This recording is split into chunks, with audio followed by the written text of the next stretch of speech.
আসসালামু আলাইকুম। বৃষ্টির মধ্য দিয়েই আমার গরুর ঘরের কাজ আগাচ্ছে।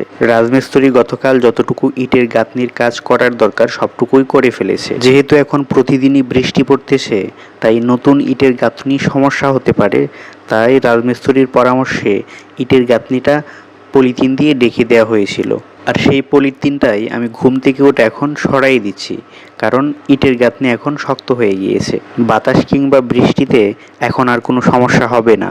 রাজমিস্ত্রি আজকে আবার আসবেন এই ইটের গাঁথনির উপর বালু এবং সিমেন্টের আস্তর দেওয়ার জন্য, অর্থাৎ বালু এবং সিমেন্টের প্রলেপ, যা ইটের গাঁথনিকে আরও বেশি টেকসই এবং মজবুত করে। আমার এই গরুর ঘরটা টোটাল লম্বা হচ্ছে 27.5 ফিট এবং প্রস্থ হচ্ছে 13.5 ফুট।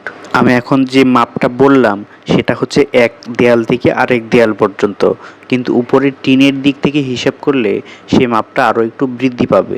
সকালবেলায় ঘরের যতটুকু কাজ আমার করার ছিল সবটুকু কাজ হয়ে গেলে দরজাটা আমি আবার বন্ধ করে দিই একটা টিন দিয়ে, যাতে করে কোনো গরু বাছুর ঢুকে কোনো প্রকার ক্ষতি করতে না পারে। আমার পরিকল্পনা আছে এই ঘরে আমি 6 থেকে 7টা গরু পালবো ইনশাআল্লাহ। আপনারা যারা আমার ভিডিও নিয়মিত দেখেন তারা নিশ্চয়ই জানেন যে আমার এই গরুর ঘরটা আমার কলা বাগানের পাশে।